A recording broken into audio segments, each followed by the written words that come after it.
May mga gabing kahit maliwanag ang buwan sa disyerto, pakiramdam mo'y may mas madilim pang bagay na nakamasid mula sa likod ng mga anino. Hindi ko akalaing mararanasan ko iyon sa lugar na akala ko'y magbibigay sa akin ng bagong pag-asa. Bilang isang Wilfie sa Middle East, ang iniisip ko lang noon ay trabaho, pera, at ang pamilyang naiwan ko sa Pilipinas. Simple lang ang pangarap ko, makapag-ipon, makapagpatayo ng maliit na bahay, at makauwi ng may maipagmamalaki. Pero sa halip na pangarap ang matupad, isang bangungot ang tila yumakap sa akin. Ang bansang pinuntahan ko ay kilala sa matatayog na gusali at malalawak na disyerto. Sa araw, nakakasilaw ang sikat ng araw na tila ba sinusunog ang balat. Ngunit sa gabi, ibang-iba ang anyo nito. Ang malamig na hangin ay parang may dalang mga bulong na hindi mo maintindihan. Sa malayo, maririnig ang mahinang ugong ng hangin na tumatama sa mga bakal na bakod at poste ng ilaw. Tahimik, ngunit ang katahimikang iyon ay parang may tinatagong lihim. Nakatira ako sa bahay ng amo kong lalaki, isang mayamang negosyante na nasa edad 40. Tawagin na lang natin siyang Sir Khalid. Matangkad siya, laging maayos ang bihis at bihirang ngumiti. Ako naman ay isang 27 taong gulang na lalaki, tahimik at masipag, handang tiisin ang lungkot at hirap para sa pamilya. Noong una, maayos naman ang lahat. Malaki ang bahay, may marmol ang sahig, may malalaking salamin sa bawat kwarto, at may hardin na puno ng kakaibang halaman na hindi ko alam ang pangalan. Sa umaga, abala ako sa paglilinis at pag-aasikaso sa mga kailangan ni Sir Khalid. Madalang siyang magsalita at kung magsalita man, maikli at diretsyo. Pero may napansin ako. Tuwing sumasapit ang alas 12 ng hating gabi, tila nagbabago ang ihip ng hangin sa loob ng bahay. Kahit sarado ang mga bintana, may malamig na simoy na dumadaan sa likod ko. Isang gabi, habang nagliligpit ako sa kusina, narinig ko ang mahinang kaluskos mula sa itaas. Inisip ko na baka pusa lang sa bubong o hangin na tumatama sa kung saan. Ngunit nang silipin ko ang hagdan, nakita kong bukas ang ilaw sa opisina ni Sir Khalid, isang silid na mahigpit niyang ipinagbabawal na pasukin ko. Hindi ko alam kung bakit, pero may kakaibang kaba sa dibdib ko. Hindi iyon basta takot. Para bang may nagsasabi sa akin na huwag umakyat. Ngunit kasabay noon ay ang matinding pag-usisa. Mula sa ibaba ng hagdan, nakita ko ang aninong gumagalaw sa loob ng opisina. Hindi ito normal na galaw ng isang tao. Parang may kakaibang pagyuko at pag-angat na tila may kausap o may kinakain. Mabilis kong inalis ang tingin ko at bumalik sa kwarto ko. Kinumbinsi ko ang sarili ko na pagod lang ako at namamali ng isip. Marami na akong napapanood na aswang stories at doofy horror story videos sa YouTube, kaya siguro ganoon ang takbo ng isip ko. Pinilit kong matulog. Ngunit kinabukasan, may napansin akong kakaiba.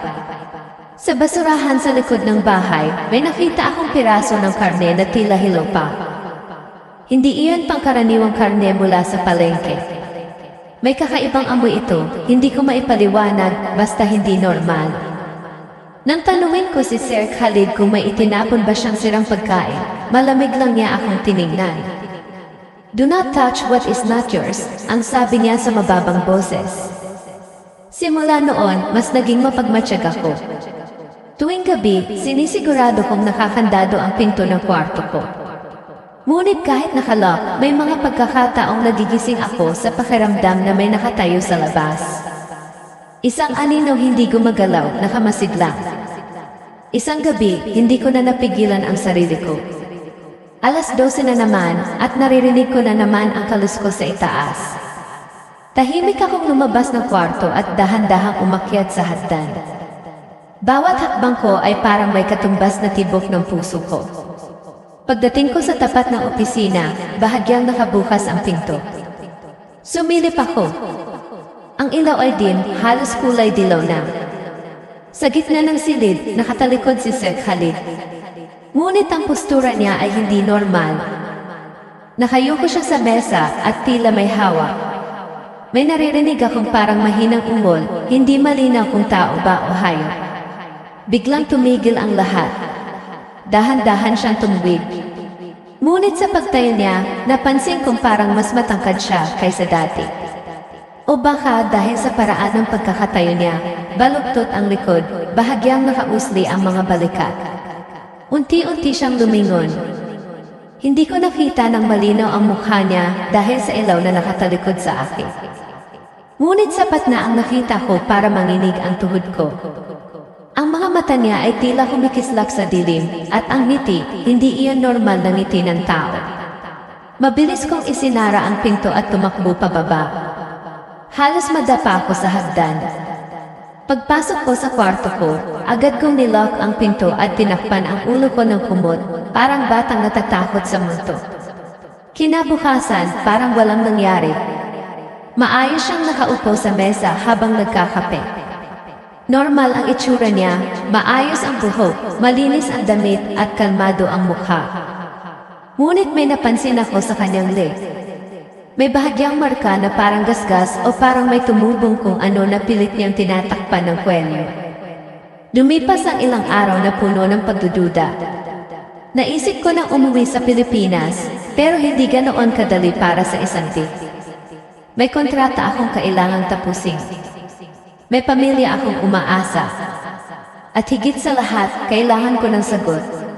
Isang hapon, habang nililinis ko ang lumang kabinet sa bodega, may nahulog na kahon. Sa loob nito ay may mga lumang larawan. Mga retrato ni Sir Khalid, ngunit kakaiba ang mga ito. Ang mga petsa sa likod ay mahigit 50 taon na ang nakalipas. Ngunit sa bawat larawan, siya pa rin iyon.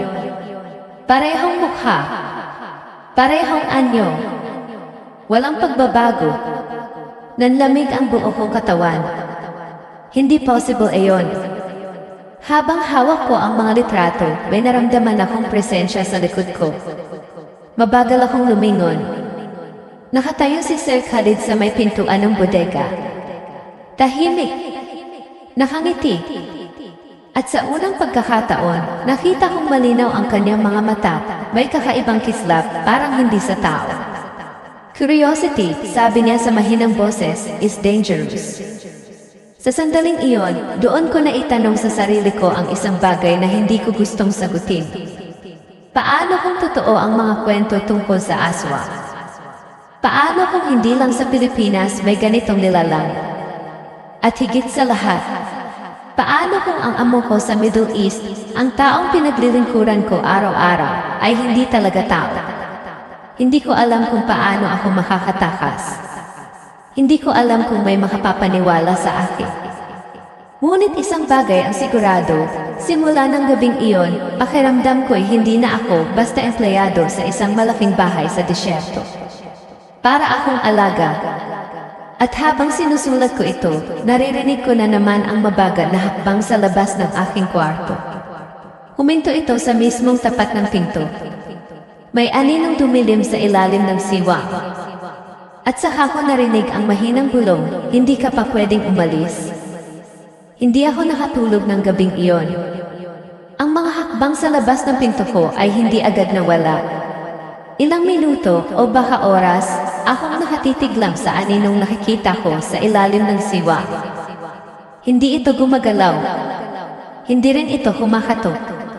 Nakatayo lang doon, tila ba hinihintay akong magsalita o lumabas. Pinilit kong kontrolin ang paghinga ko. Ayokong marinig niya na gising ako. Ngunit sa loob-loob ko, alam kong alam niyang gising ako. Kinabukasan, namumutla ko habang naghahanda ng almusal. Pumasok si Sir Khalid sa kusina na parang walang nangyari. Maayos ang buhok, presko ang itsura, at tila mas magaan pa ang kanyang kilos kaysa dati. Umupo siya sa mesa at tahimik na uminom ng kape. Hindi ka ba natulog? Tanong niya, hindi man lang ako tinitingnan.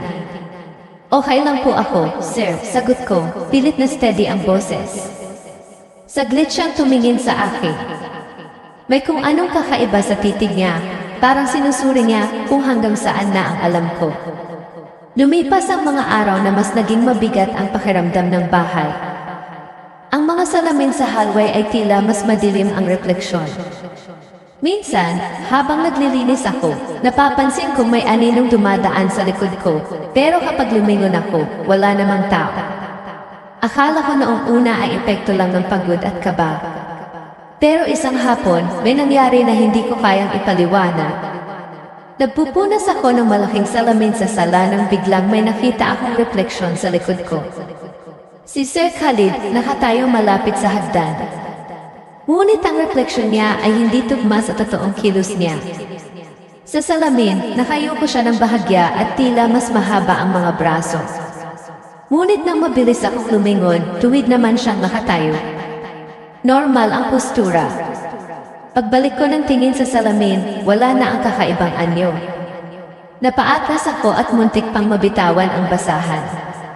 Hindi ko alam kung namamalikmata lang ba ako o may ibang nagpapakita sa akin ng ganoon. Isang gabi, habang nagtatapon ako ng basura sa likod ng bahay, may narinig akong mahinang iyak mula sa kabila ng bako. Hindi iyon malinaw na iyak ng bata o ng hayop. Parang pinagsamang ungol at paghingal. Nang sumilip ako sa siwang ng bakod, wala akong nakita kundi ang malawak na disyerto at ang bakanting lot sa tabi ng bahay. Ngunit may napansin akong kakaiba sa buhangin. May mga bakas ng paa, hindi sapatos, hindi tsinelas. Hubad na paa.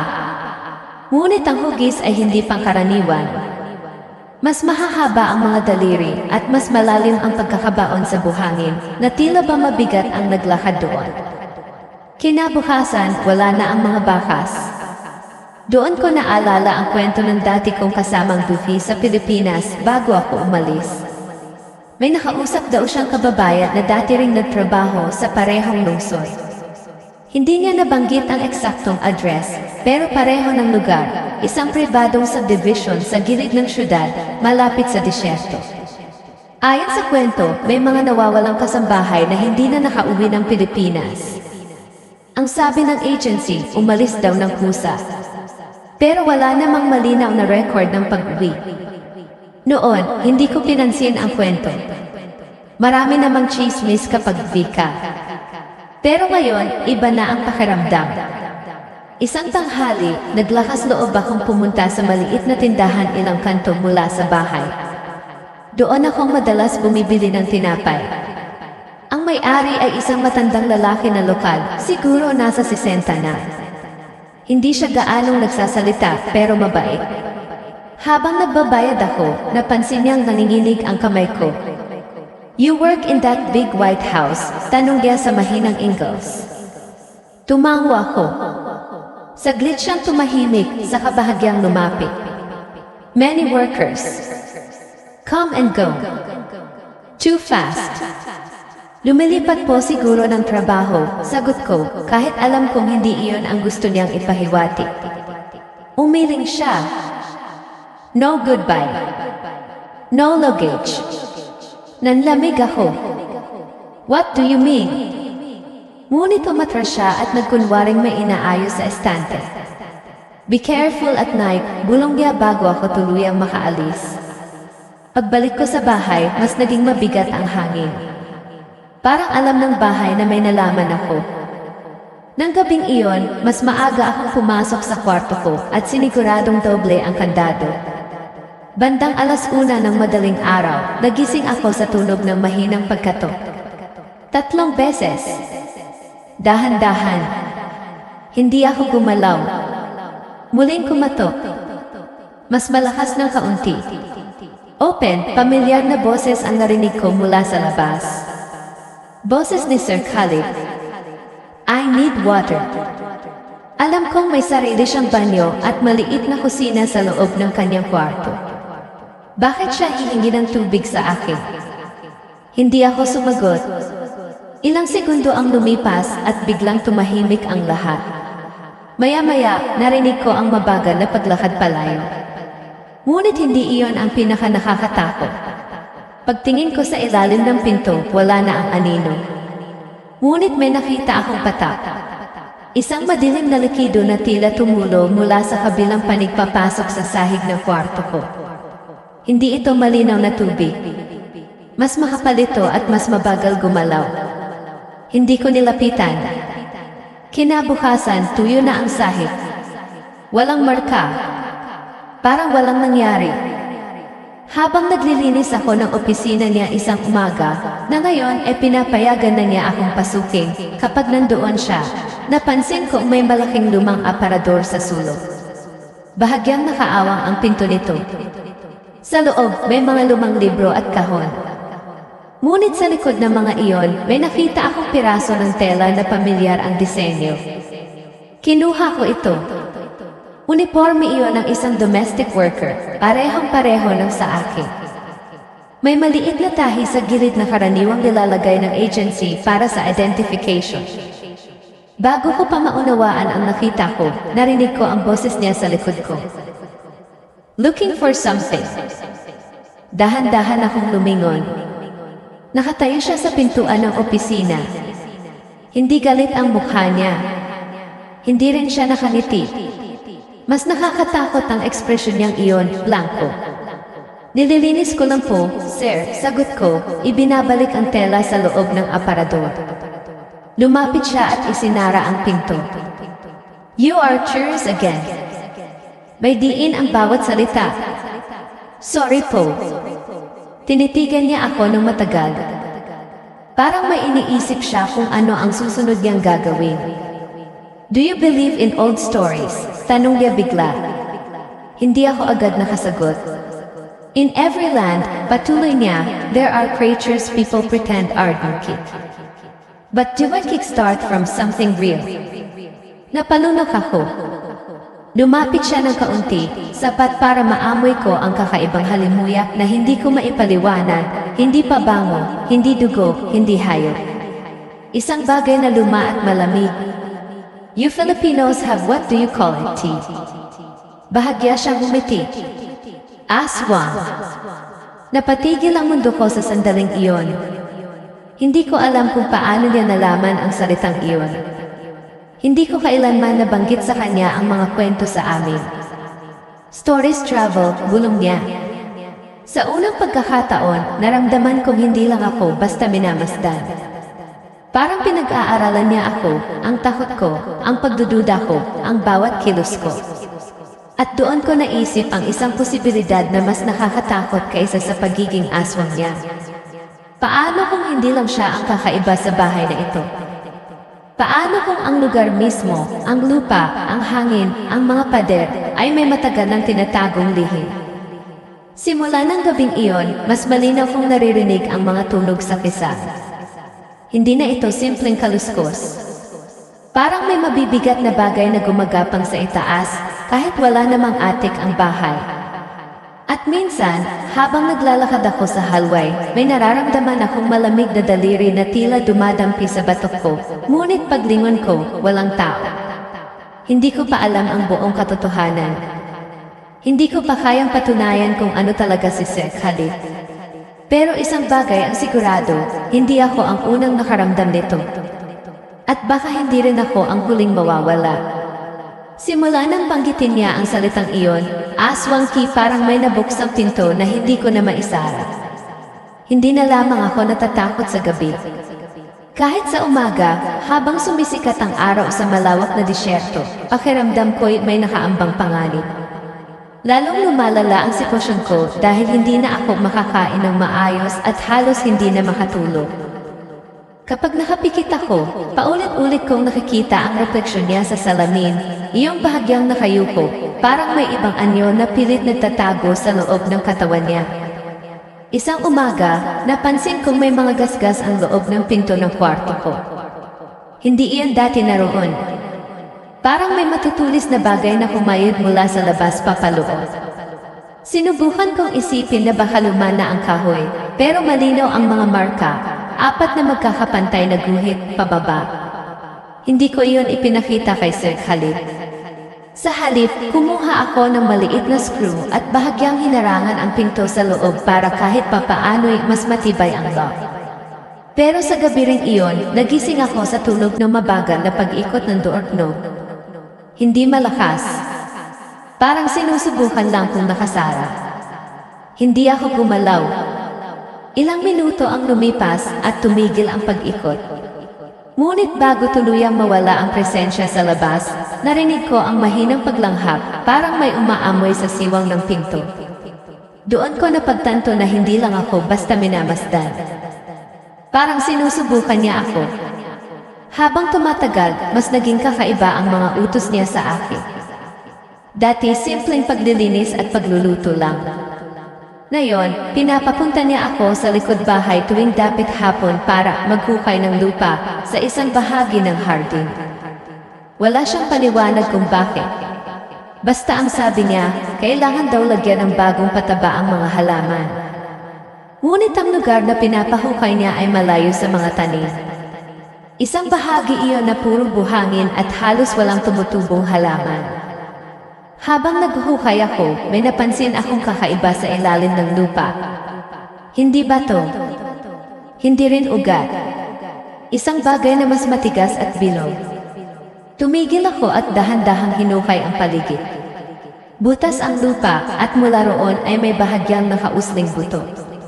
Hindi ko agad inisip kung anong klaseng buto iyon.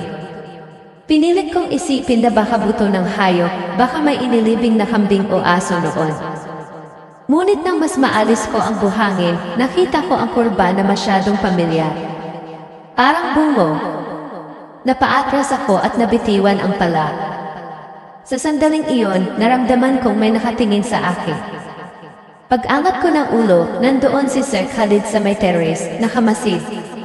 Hindi siya galit. Hindi rin siya nagmamadali. Tahimik lang. Continue, sigaw niya mula sa taas. Nanlamig ang dugo ko. Tinabunan ko agad ang hukay at nagkunwaring walang nakita. Ngunit mula noon, hindi na nawala sa isip ko ang nakita ko sa ilalim ng lupa. Iyon ang unang malinaw na senyales na may mas malalim na sikreto ang bahay na ito. Kasabay nito, may isa pang problemang nagsimulang bumigat sa dibdib ko. Hindi ko na makontak ang pamilya ko sa Pilipinas. Tuwing sinusubukan kong tumawag o mag-message, hindi pumapasok ang signal kapag nasa loob ako ng bahay. Akala ko noong una ay problema lang sa internet, pero nang minsang lumabas ako para bumili sa tindahan, maayos naman ang koneksyon. Nakapagpadala ako ng maikling mensahe sa kapatid ko. Okay ka lang ba? Ang agad niyang reply. May tumawag dito kahapon. Sino? Tanong ko. Lalaking may malalim na boses. Nagtanong kung kailan ka uwi. Hindi ko alam kung paano niya nakuha ang numero ng pamilya ko. Hindi ko iyon ibinigay kay Sir Khalid. Nang gabing iyon, hindi ko napigilang magtanong. Sir, may tumawag po ba kayo sa pamilya ko? Pilit kong casual ang tono. Hindi siya agad sumagot. Tahimik siyang nagbabasa ng kung anong dokumento sa sala. Pagkaraan ng ilang segundo, tumingin siya sa akin. As take care of what is mine, sagot niya. Hindi malinaw kung ano ang ibig niyang sabihin. Pero sapat iyon para mas lumalim ang takot ko. Doon nagsimula ang pangalawang konflikto, hindi lang pala kaligtasan ko ang nakataya. Pati pamilya ko, tila naaabot ng anino niya kahit nasa kabilang panig ng mundo. Isang gabi, nagising ako sa kakaibang tulog sa kisame. Hindi na ito simpleng kaluskos. Parang may mabigat na bagay na gumagapang, dahan-dahan, mula isang dulo ng bahay papunta sa tapat ng kwarto ko. Walang attic ang bahay. Solid ang kisame. Alam ko iyon dahil ako ang naglilinis. Ngunit malinaw ang tunog. Ramdam ko pa ang bahagyang pagyanig ng ilaw. Huminto ito sa mismong ibabaw ng kama ko. Hindi ako humihinga. Maya-maya, may narinig akong mahinang katok mula sa kisame. 3 beses.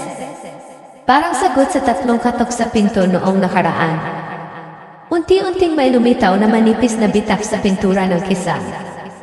Maliit lang, pero sapat para may tumulong na pinong alikabok pababa sa mukha ko. At sa pagitan ng bitak, tila may aninong dumaan. Isang mahaba at payat na hugis. Hindi ko na napigilan ang sarili ko. Kinuha ko ang cellphone ko at sinubukang i-record ang kisame. Ngunit pag-check ko sa screen, puro static ang video. Parang may interference. Kinabukasan, walang bitak. Walang bakas ng alikabok. Habang lumalala ang mga pangyayari, mas naging tahimik si Sir Khalid.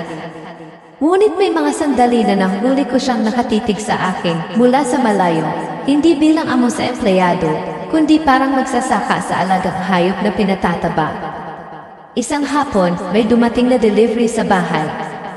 Isang malaking kahon na walang label.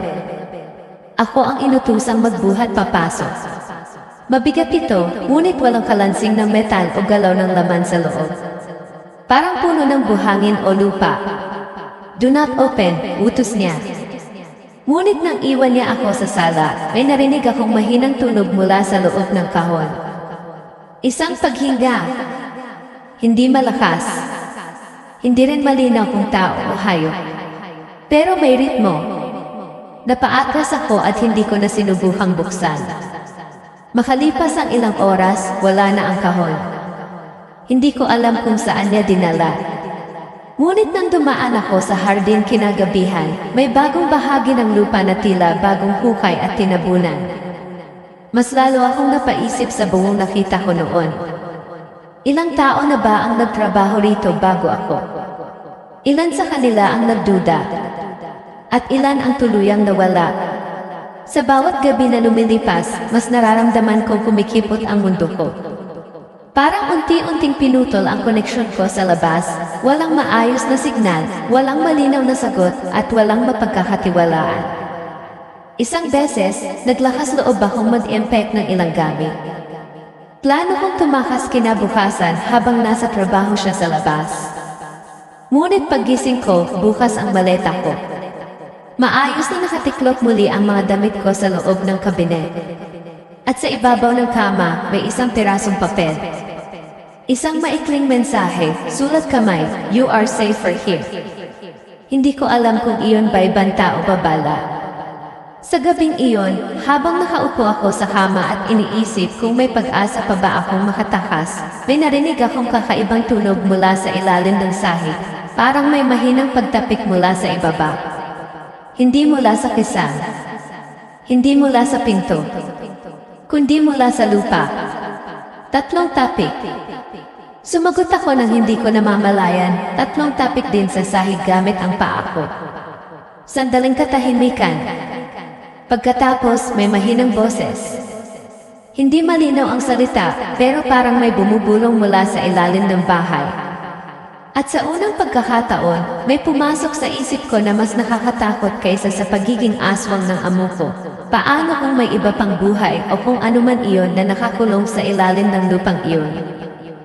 At baka hindi ako ang susunod na ililibing. Baka ako ang susunod na magbabantay. Mula nang makita ko ang bungo sa hardin, bawat gabi ay nagiging mas mabigat at mas makulimlim ang aking paligid. Ang bahay ay hindi na parang bahay lamang. Ito ay tila isang organismo na buhay at nakakaramdam. Kahit saan ako magpunta, may presensya na sumusunod, dumarampi sa aking balat, nag-iiwan ng malamig na pakiramdam na halos hindi ko matanggal kahit sa ilalim ng kumot.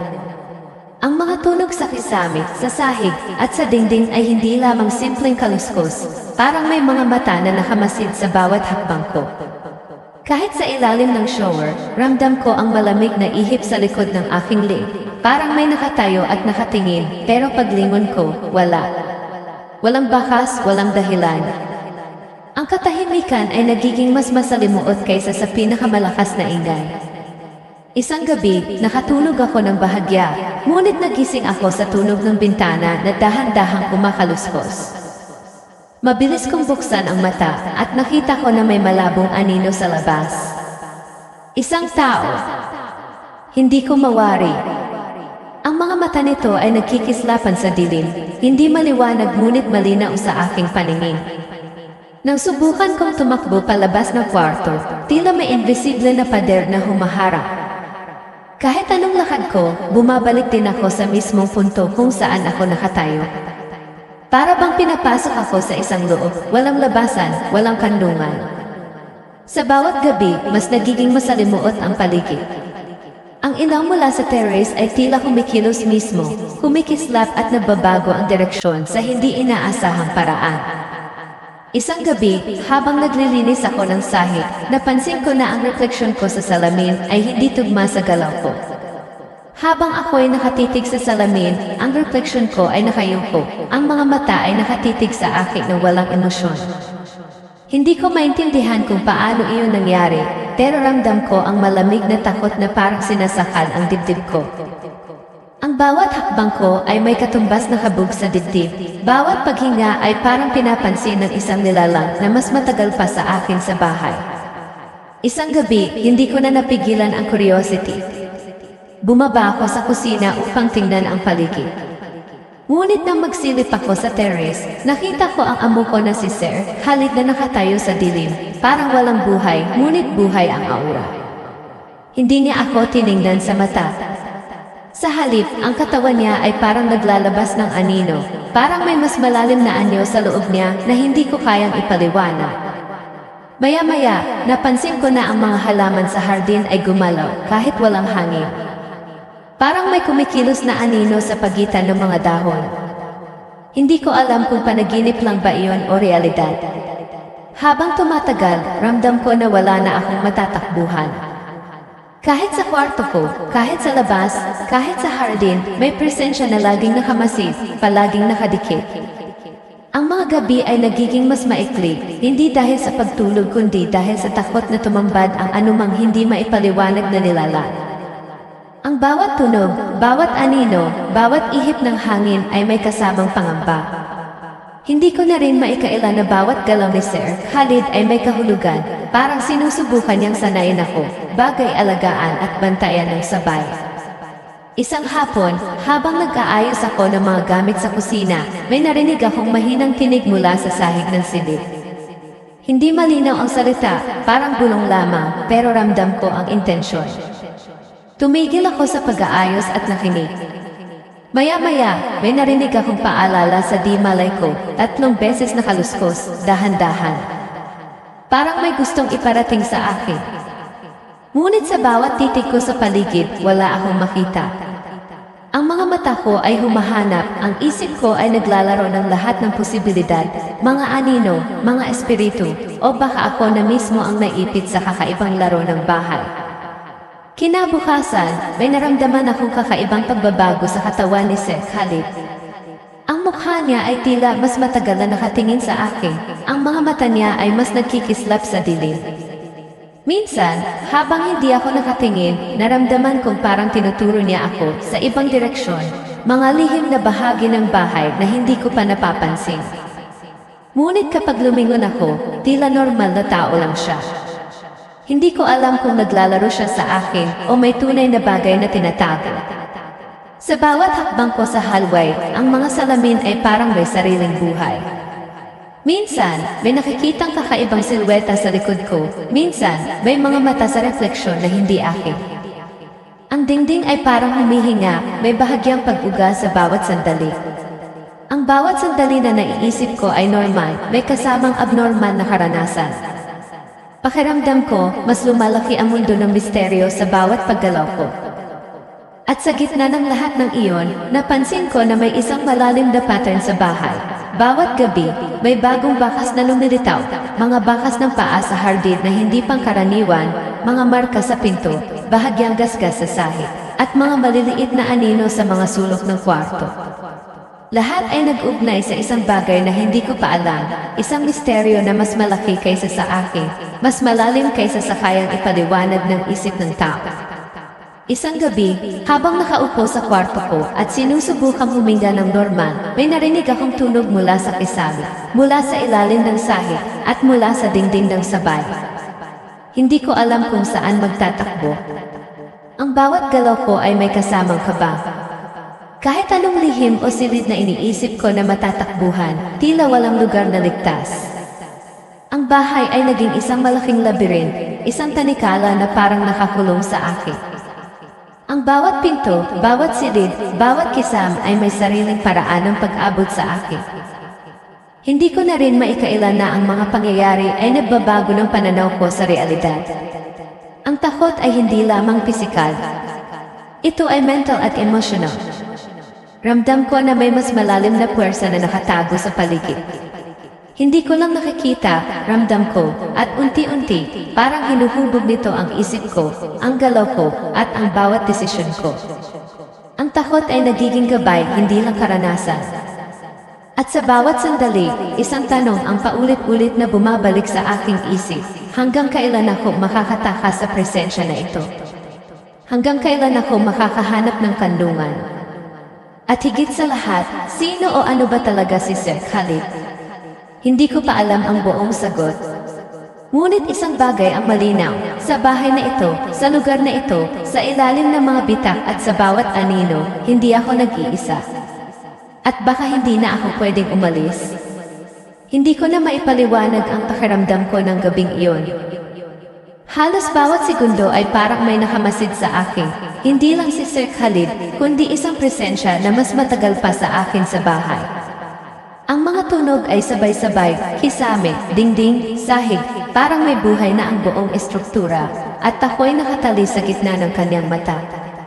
Subalit may mas nakakatakot na mangyayari sa gabing iyon na magpapalabo ng lahat ng nakagawi ang katotohanan.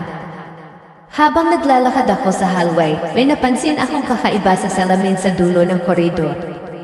Hindi ito refleksyon ko lamang, kundi may kasamang ibang anino na nakatayo sa likod ko. Nang mabilis akong lumingon, wala roon ang sinuman.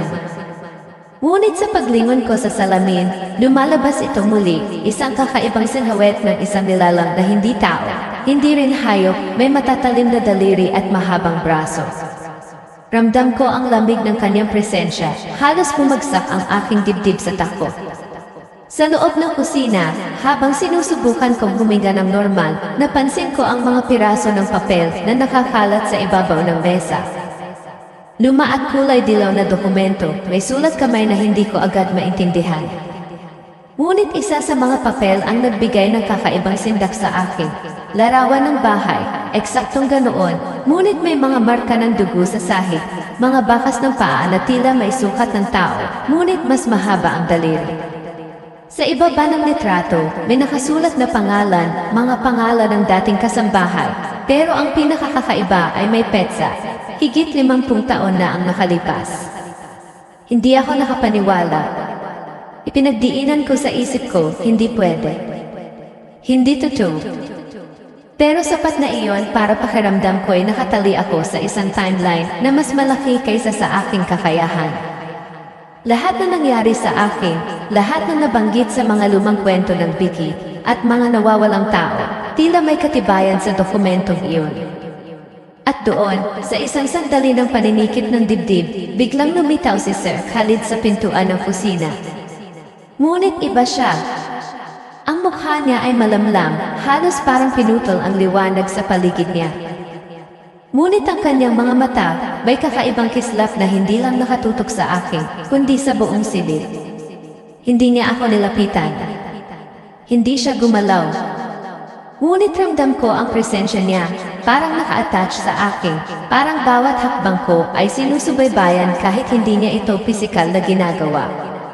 Alam mo ba, bulong niya, halos hindi marinig ngunit malinaw sa isip ko, ang bawat dusi na nagtrabaho rito, hindi lang simpleng naglalaho.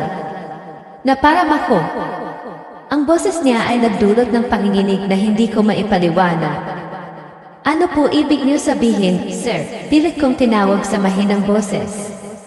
Ngunit tumayo siya ng tuwid at dahan-dahang umalis, tahimik, walang paliwanag. At sa sandaling iyon, isang ideya ang pumasok sa isip ko na nagpatigas sa dugo ko. Kung may misteryo siya, maaaring mas malaki kaysa sa sinuman ang iniisip ko. Paano kung hindi lang ako ang nakatali sa bahay na ito? Paano kung may mas lumang puwersa na kumikilos sa likod ng bawat galaw niya? Kinabukasan, habang naglilinis ako ng hardin, napansin ko ang bagong hukay. Maliit lamang, ngunit malinaw ang marka ng pala. Hindi ko ginawa. Hindi rin si Sir Khalid ang nasa paligid noon.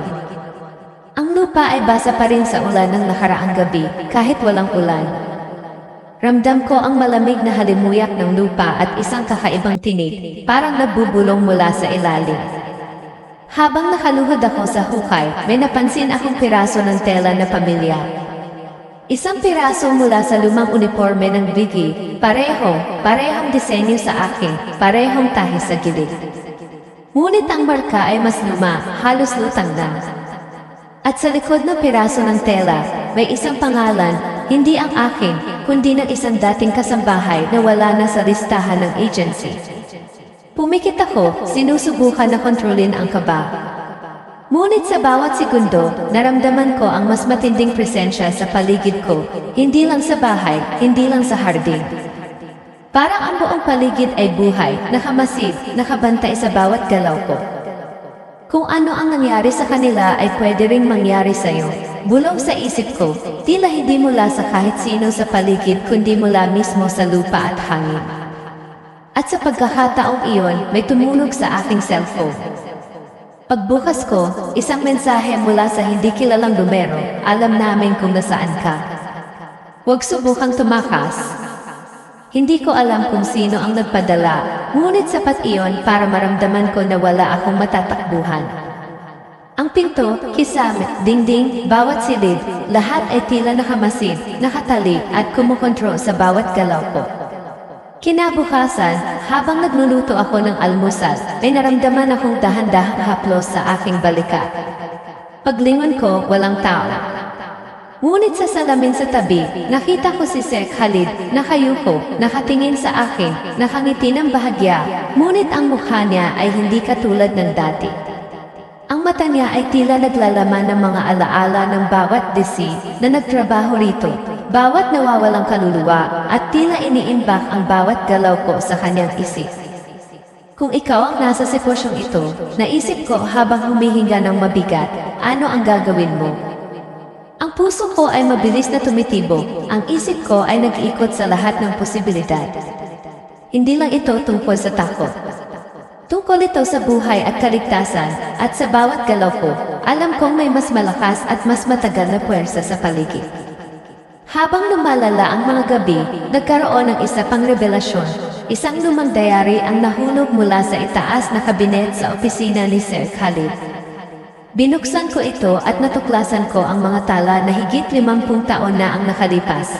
Pangalan ng bawat deki, petsa ng kanilang pagdating at pagkawala, at isang kakaibang pattern na nag-ugnay sa bawat isa. Lahat ng pabor sa kanya, lahat ng galaw sa bahay, lahat ng lihim ay planado, bawat hakbang ay may kahulugan. Sa tingin mo ba makakaligtas ang pangunahing tauhan? Tanong ko sa sarili ko habang nagbabasa ng diary. Ramdam ko ang bigat ng bawat salita. Ang takot ay hindi lang sa paligid, kundi sa isip ko rin. Ngayon, sa bawat gabi, hindi na ako nakatitigil sa pag-iisip. Kung ako ang susunod, paano kung mapapalampas ang nakataya? Ano ang gagawin mo kung ikaw ang nasa ganitong sitwasyon? Ang mundo ko ay pumapalibot sa dilim, sa anino, sa bawat hakbang ng amo ko, sa bawat lihim ng bahay. At sa bawat tunog at pag-ikot ng ilaw sa disyerto sa labas, alam ko, may mas malalim na misteryo, isang bagay na mas matanda at mas malakas kaysa sa aking kakayahang maintindihan. Hindi ko alam kung hanggang kailan ako makakaligtas. Ngunit isang bagay ang malinaw, hindi na ako basta empleyado sa isang bahay sa Middle East.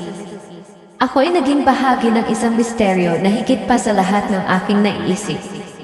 Hindi ko alam kung paano nagsimula ang gabing iyon, pero ang bawat hakbang ko ay puno ng kaba at takot.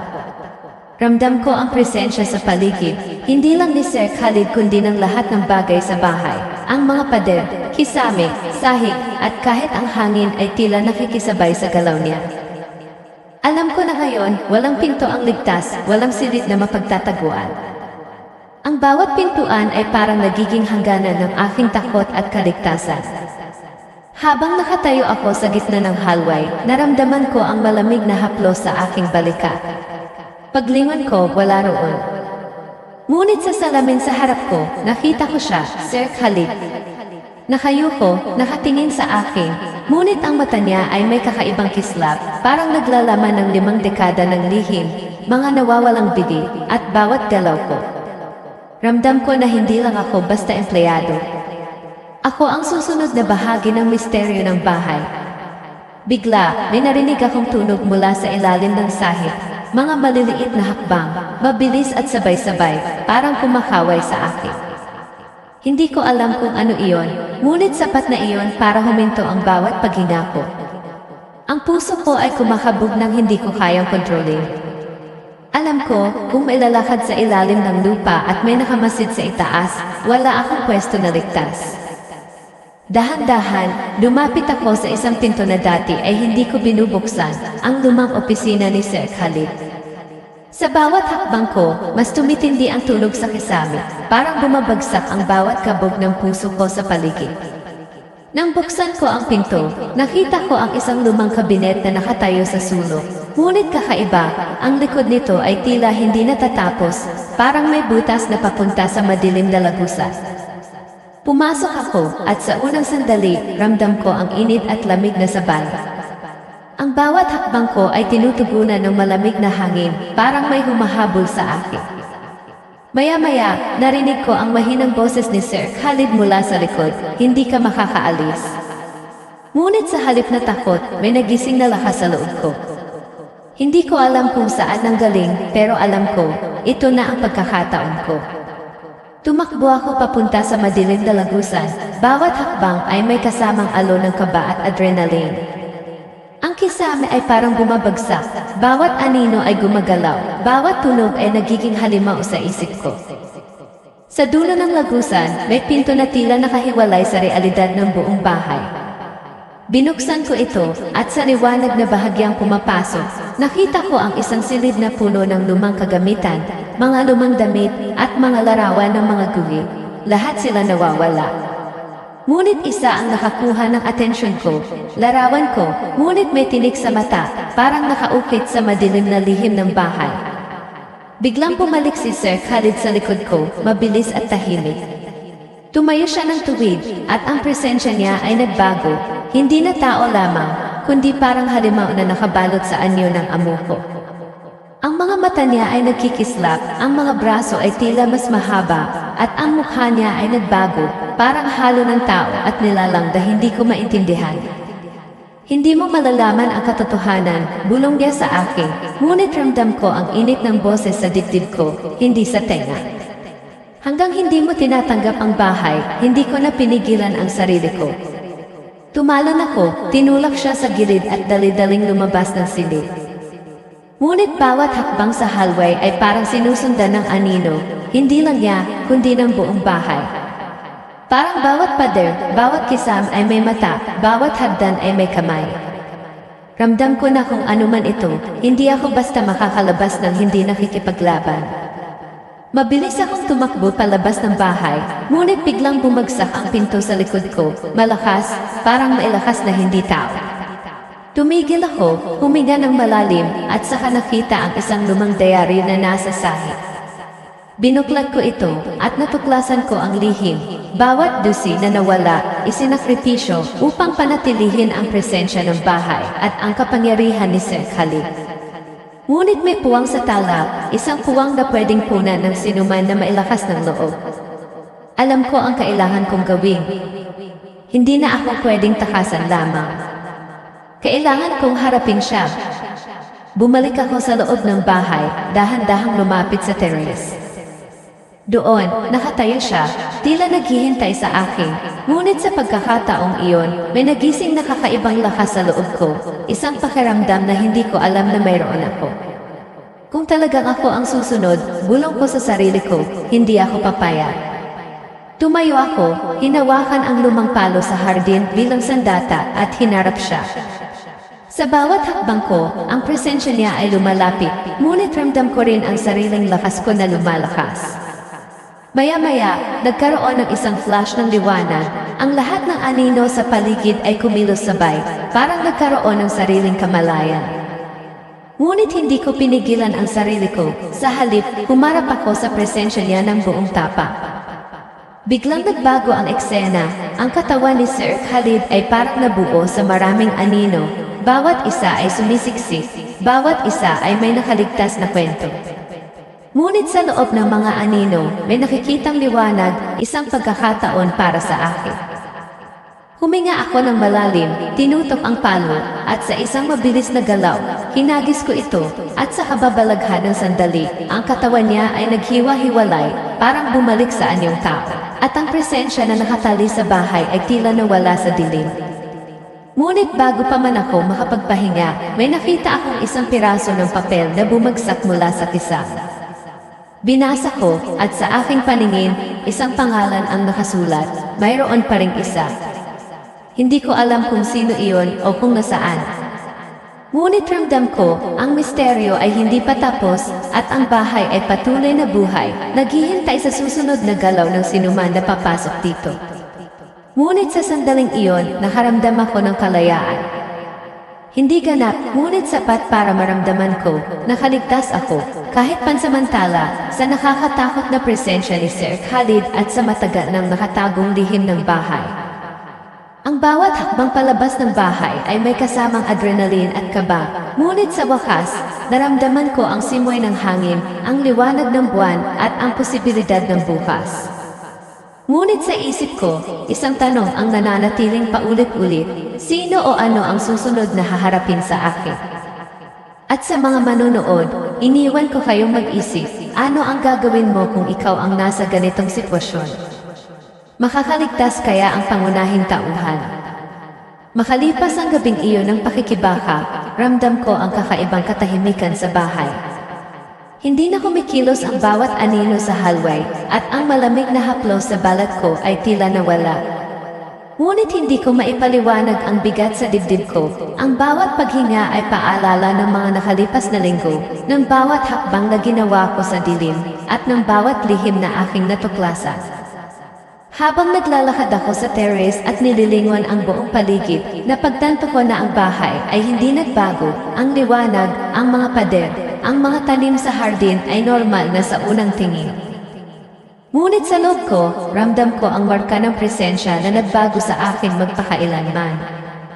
Umaga na nang makalabas ako sa labas, ang hangin sa disyerto ay malambot ngunit puno ng alaala. Ang mga paa ko sa buhangin ay parang humuhugot sa akin pabalik sa nakaraan. Sa bawat hukay, sa bawat bungo na nakita ko, sa bawat piraso ng tela at dayari. Hindi ko maalis sa isip ko ang mga pangyayari. Ang bawat dusi na nawala noon ay parang nag-iwan ng malalim na baka sa bawat silid, sa bawat sulok ng bahay. Napagtanto ko na ang bahay ay hindi basta estruktura, ito ay puno ng alaala, presensya at misteryo. Habang naglalakad ako sa labas, nakaramdam ako ng kakaibang halo ng gulat at kalayaan. Hindi ako ganap na ligtas, ngunit nakaramdam ako ng pansamantalang tagumpay. Ngunit ang mga tanong ay nanatili. Bakit ganoon si Sir Khalid? Ano talaga ang misteryo sa ilalim ng bahay? At higit sa lahat, sino ang susunod na masasangkot sa lihim na ito? Ang bawat hakbang ko palabas ng hardin ay may kasamang kaba, ngunit ramdam ko rin na may bagong lakas sa loob ko, isang tapang na ipinanganak sa labis na takot, desperasyon at pakikibaka. Kinabukasan, habang nakaupo sa gilid ng disyerto at tinitingnan ang malayo, iniisip ko ang pamilya ko sa Pilipinas. Naalala ko ang bawat tawag na hindi na ipadala, bawat mensahe na hindi nasagot. Hindi ko maalis sa isip ko na ang presensya ng bahay ay may koneksyon sa kanila, isang paalala na kahit nakalabas ako, ang epekto ng misteryo ay patuloy na naroroon. Sa isip ko, alam ko na hindi ito nagtatapos sa simpleng takas. May marka na sa akin, isang panghabang buhay na alaala ng takot, suspense at misteryo. Pagkatapos ng ilang araw, naglakad ako sa paligid ng hardin, sinusubukang unawain ang bawat hukay at marka sa lupa. Ang ilan ay tila bagong gawa, ngunit wala na ang mga bagay na dati nagbabantay sa akin, ang mga anino, ang malamig na haplos, ang mga kakaibang tunog. Ngunit sa bawat buhangin, ramdam ko ang paalala, hindi pa tapos ang misteryo. May nakatagong lihim sa ilalim ng lupa na hindi ko pa nakikita at marahil ay hindi ko na malalaman ng buo. Habang nagpapahinga sa terrace, nakakita ako ng isang maliit na kahon sa gilid, walang label, walang paliwanag. Nang buksan ko ito, nakita ko ang isang lumang piraso ng papel na may sulat kamay, hindi ka nag-iisa. Ngunit maging maingat. Napatingin ako sa paligid. Walang tao, walang anino, wala rin si Sir Khalid. Ngunit ramdam ko ang presensya sa paligid, parang nagmamasid sa akin ang buong bahay.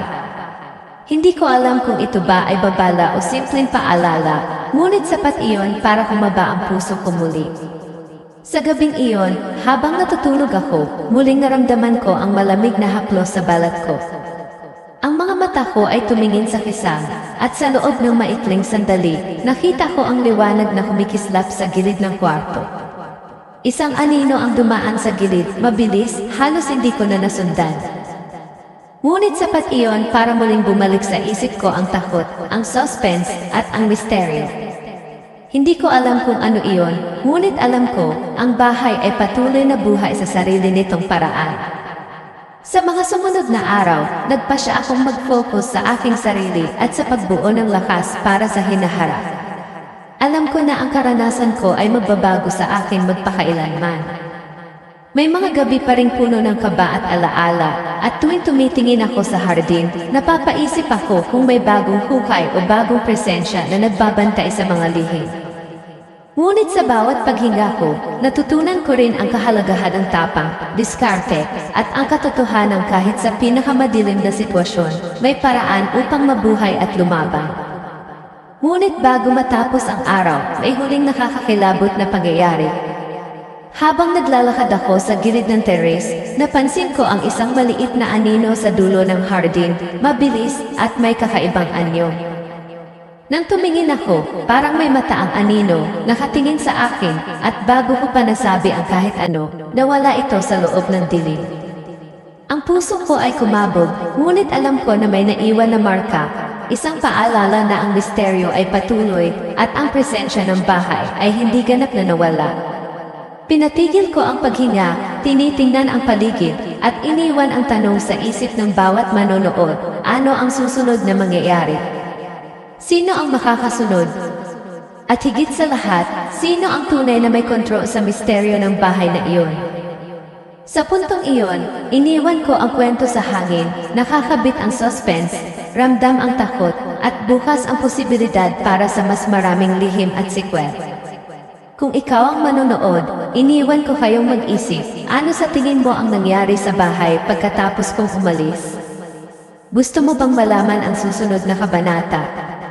Mag-comment sa ibaba at ibahagi ang opinyon mo, dahil ang kwento ay hindi nagtatapos sa akin lamang. Maaari itong magpatuloy sa isip at imahinasyon ng bawat isa.